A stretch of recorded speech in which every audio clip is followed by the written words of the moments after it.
धन्यवाद सभापति महोदय। हम ही को कातिल कहेगी दुनिया, हमारा ही कत्लेआम होगा। हम ही कुएं खोदते फिरेंगे, हम ही पे पानी हराम होगा। सभापति महोदय, सन 1947 में दिल्ली की जामा मस्जिद की तारीखी सीढ़ियों पर खड़े होकर के भारत रत्न मौलाना अबुल कलाम आजाद साहब ने कहा था कि मुसलमानों कहां जा रहे हो, यह है तुम्हारा मुल्क, यहां तुम्हारे आबाओ अजदाद की कब्रें हैं। उस वक्त मौलाना आजाद की ये सदाएं सुन करके लोगों ने अपने सरों की गठरियां उतार करके रख दी थी। आज उसी दिल्ली में मौजूद देश की संसद में एक बिल आया है जो हमसे उसी जामा मस्जिद की सीढ़ियों के सबूत मांगेगा, जो उन्हीं सीढ़ियों के पास अपनी कब्र में सोए हुए मौलाना आजाद को फिर से कब्र से सदा देनी पड़ेगी कि ये जो कब्र है वो मेरी कब्र है, ये किसी सरकार की जागीर नहीं है। सभापति महोदय, मैं जहां खड़ा हूं इसी संसद भवन के सामने सड़क के उस पार अपनी कब्र में सोए हुए भारत के पूर्व राष्ट्रपति फखरुद्दीन अली अहमद की कब्र है। शायद अब उस कब्र से भी सदाएं आए कि ये कब्र मेरी कब्र है, ये सरकार की जागीर नहीं है। सभापति महोदय, मैं वक्फ कानूनों में किए जा रहे संविधान विरोधी बदलावों के खिलाफ बोलने के लिए खड़ा हुआ हूं। संविधान का आर्टिकल 14 हो, 29 हो, 30 हो, चीख चीख कर कहता है कि देश में सब बराबर के हकदार हैं। आर्टिकल 26 कहता है कि सबको अपने अपने मजहबी कामों के लिए मंदिर, मस्जिद, गिरजाघर, गुरुद्वारों का निर्माण करने का हक है और उसका रखरखाव का भी हक है। लेकिन डॉक्टर बाबा साहब अंबेडकर के संविधान को हर दिन कुचलने वाली ये सरकार देश के मुसलमानों से नफरत में इतनी अंधी हो गई है कि खुलेआम देश की संसद में देश सरकार के माइनॉरिटी मिनिस्टर साहब और होम मिनिस्टर साहब झूठ बोलते हैं और देश को गुमराह करते हैं। झूठ शब्द असत्य बोलते हैं। सरकार ने इस बिल का नाम उम्मीद रखा है। मंत्री जी कल से इसे देश के मुसलमानों के लिए नई उम्मीद बता रहे हैं। नहीं मंत्री जी, न तो ये बिल मुसलमानों के लिए नई उम्मीद है और न ही उम्मीद की नई किरण। सभापति महोदय, भाजपा ने पूरे देश में वक्फ के नाम पर कई सारे झूठ फैलाए हैं। आइए आज उनकी सच्चाई पर बात करते हैं। वक्फ ट्रिब्यूनल को ऐसे बताया जाता है जैसे वक्फ ट्रिब्यूनल कोई मजहबी खाप पंचायत हो। सभापति महोदय, जबकि सच्चाई यह है कि वक्फ ट्रिब्यूनल भी तो सरकारी न्यायिक विभाग है जिसमें सरकार द्वारा नियुक्त जज होते हैं, जिसमें प्रशासनिक अधिकारी होते हैं, कहीं ऊपर से थोड़ी आ गए। सभापति महोदय, देश के गृह मंत्री जी ने इसी सदन में कहा कि वक्फ ट्रिब्यूनल के फैसले के खिलाफ कोई कोर्ट नहीं जा सकता, जबकि सच यह है कि वक्फ एक्ट 1995 की धारा 83(9) के तहत हाई कोर्ट वक्फ ट्रिब्यूनल के फैसले की न सिर्फ समीक्षा कर सकता है बल्कि उसे बदल भी सकता है। सच तो यह है कि वक्फ बोर्ड खुद अपनी जमीनों के लिए कई सारी कोर्ट में मुकदमे लड़ रहा है। सभापति महोदय, दिल्ली की जिन 123 संपत्तियों को लेकर कल माइनॉरिटी मिनिस्टर, होम मिनिस्टर साहब और अभी आदरणीय नेता सदन बात कर रहे थे, आइए उनकी सच्चाइयों पे भी बात करते हैं। 1911 में जब अंग्रेजी हुकूमत ने कोलकाता के बजाय दिल्ली को राजधानी बनाने का फैसला किया तो रायसीना हिल्स के चारों तरफ जो मुसलमानों की ढेर सारी जमीनें थी उनको एक्वायर किया गया और लुटियन को इसकी तामीर की जिम्मेदारी सौंपी गई।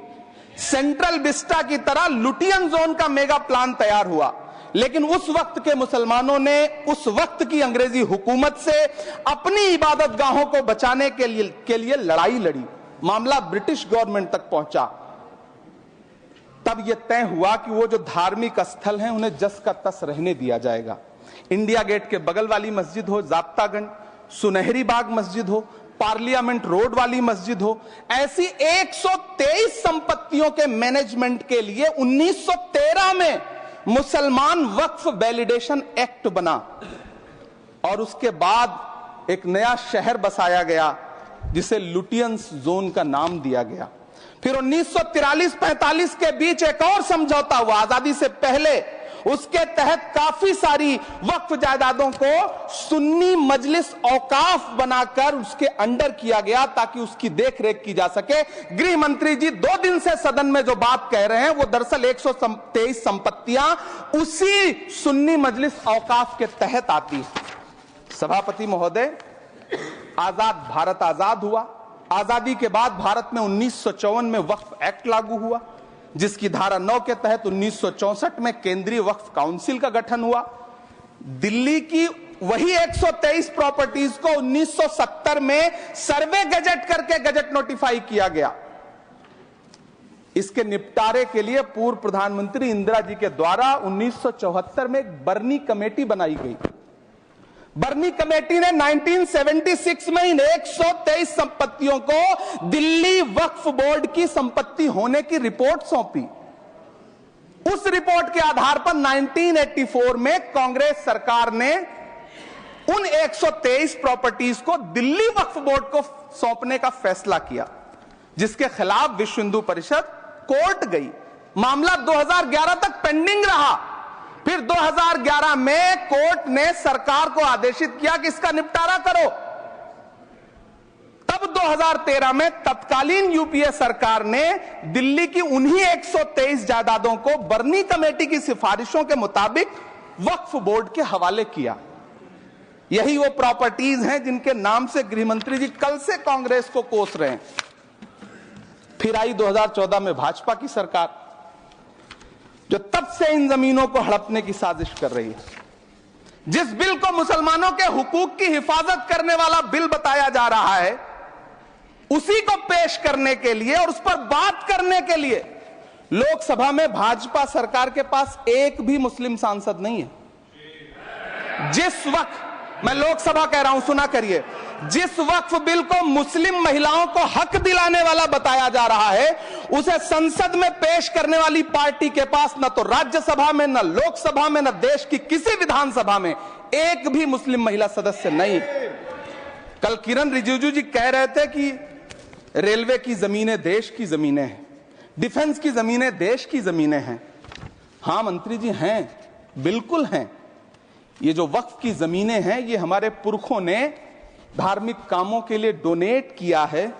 तो हम भी तो इसी देश के नागरिक हैं, हम भी तो इसी देश के बेटे हैं। तो वक्फ की जमीनें भी तो इसी देश की जमीनें हैं, उनको पराया क्यों बोलते हैं आप? सभापति महोदय, अशफाकुल्लाह खान जब फैजाबाद की जेल में फांसी के फंदे पर झूल रहे थे, तो इसी देश की जमीन के लिए झूल रहे थे ना।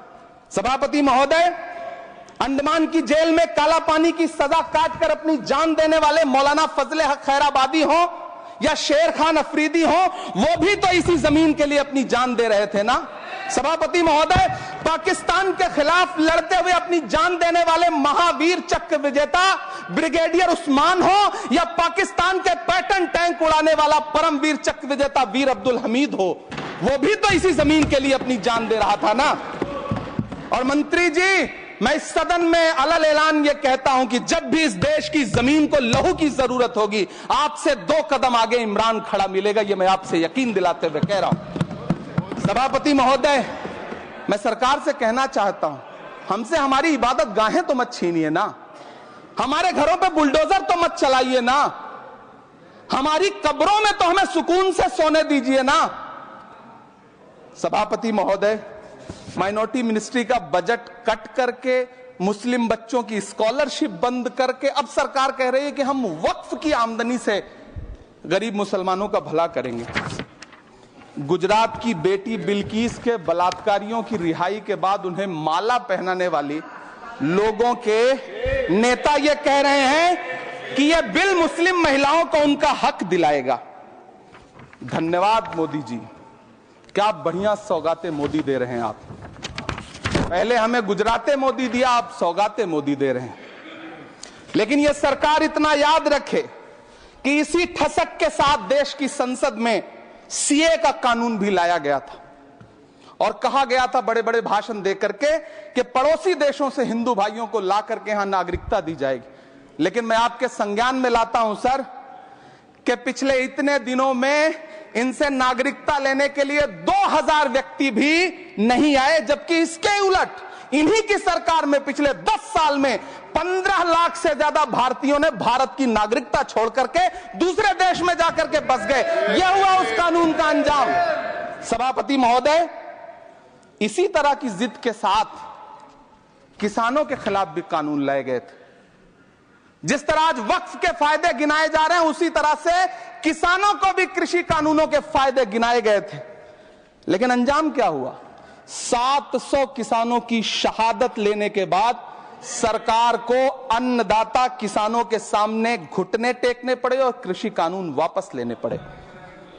जिल्ले इलाही, जमहूरियत जो है वो नफरत और ठसक से नहीं चलती है, अकड़ से नहीं चलती है।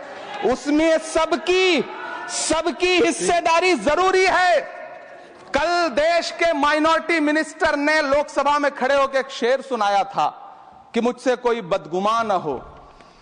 तो मैं उन्हें एक शेर सुनाना चाहता हूं कि मैं आज जद पे हूं तो इतना खुशगुमान न हो, मैं आज जद पे हूं तो इतना खुशगुमान न हो, चराग सबके बुझेंगे हवा किसी की नहीं। नीतीश कुमार जी हो, चंद्रबाबू नायडू जी हो, चिराग पासवान जी हो, जयंत चौधरी जी हो, देवे गौड़ा जी हो, जीतन राम मांझी जी हो, सबको समझना पड़ेगा कि जब जंगल में आग लगती है तो न वो बरगद बचते हैं जो हवा को आंधी में तब्दील करते हैं, न वो बांस बचते हैं जो आपसी रगड़ से चिंगारी पैदा करते हैं। सभापति महोदय, जब देश को मनमोहन सिंह साहब जैसा काबिल प्रधानमंत्री मिलता है तो देश को आरटीआई जैसा एक्ट मिलता है, सेज जैसा एक्ट मिलता है, मनरेगा जैसा एक्ट मिलता है, लिबरलाइजेशन मिलता है, राइट टू एजुकेशन मिलता है, नेशनल फूड सिक्योरिटी एक्ट मिलता है। लेकिन जब देश को सौगातें मोदी मिलती है तो क्या मिलता है? सीए मिलता है, फॉर्म्स लॉ मिलता है, आर्टिकल 370 मिलता है, इलेक्टोरल बॉन्ड जैसा एक्ट मिलता है और वक्फ अमेंडमेंट एक्ट जैसे बिल देश को मिलते हैं। मुझे तो अपने हमवतन भाइयों से पूछना है कि आपको अपने बच्चों की तरक्की, खुशहाली और नौकरी की दरकार है या फिर मुसलमानों की दान की गई जमीनों को लूटकर धन्ना सेठों को देने की साजिश करने वाले कानून की? सभापति महोदय, यह सरकार रात के 3 बजे तक पूरे देश को जगा करके संसद में अपने ही नागरिकों को नीचा दिखाने के लिए वक्फ बिल ला रही थी, तो उधर रात के 1:30 बजे अमेरिका हम पर 26% टैरिफ लगा रहा था। सरकार की प्राथमिकताएं देश को पता। सभापति महोदय, मैं बहुत भावुक हूं आज, और मुझे अच्छा लगा कि आदरणीय नेता सदन जगत प्रकाश नड्डा जी ने बहुत अच्छी बातें भी की, मन से बातें की। क्योंकि उनके नाम में प्रकाश जुड़ा है तो मैं उनमें हमेशा एक रोशनी की किरण देखता हूं। मैं उनके सामने बहुत अदब से यह बात कहना चाहता हूं कि चरागों के सफर में दबदबा हो आंधियों का तो फिर अंजाम जुल्मत के सिवा कुछ भी नहीं होगा। यह दुनिया नफरतों के आखिरी स्टेज पर है, इलाज इसका मोहब्बत के सिवा कुछ भी नहीं होगा। मैं भावुक हूं, मेरी पलकें गीली हैं।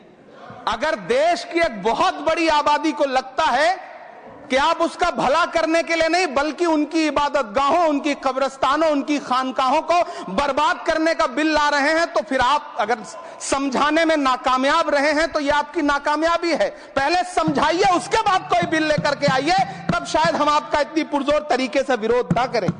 लेकिन सभापति महोदय, मैं अंत में सिर्फ इतना कहना चाहता हूं कि इस बिल में जो भी पॉइंट्स दिए गए हैं, बॉम्सी पोर्टल देख लीजिए, सरकार का झूठ आपको पकड़ में आ जाएगा। हम डरे नहीं हैं, हम सिर्फ सरकार से अपील कर रहे हैं कि हमें अपना समझिए। हम आपके अपने हैं, इस देश के नागरिक हैं और आप ताकत में हैं। संख्या बल के आधार पर बिल हो सकता है आप पास करा ले, लेकिन आपको यह बात समझनी पड़ेगी कि हम तो वो तारीख हैं, जहनों में रहना है जिसे, कागजी पुर्जे नहीं जो फाड़ डाले जाएंगे। जिस जमीन पर मैं खड़ा हूं यह मेरी पहचान है। आप आंधी हैं तो क्या मुझको उड़ा ले जाएंगे? आपको यह बात समझनी पड़ेगी।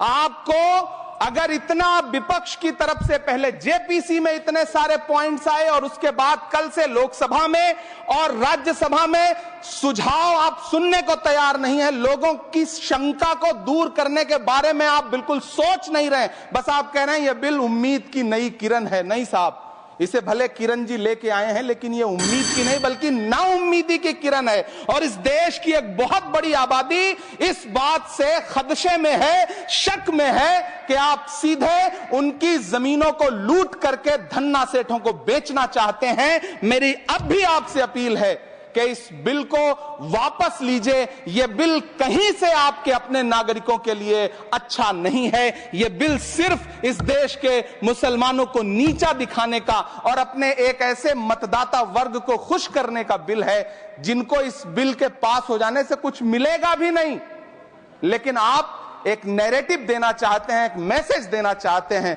मेरी आपसे अपील है कि कृपया ये जो सबका साथ सबका विकास का नारा है, इस नारे को रत्ती भर तो चरित्रार्थ कर दीजिए। बहुत बहुत धन्यवाद।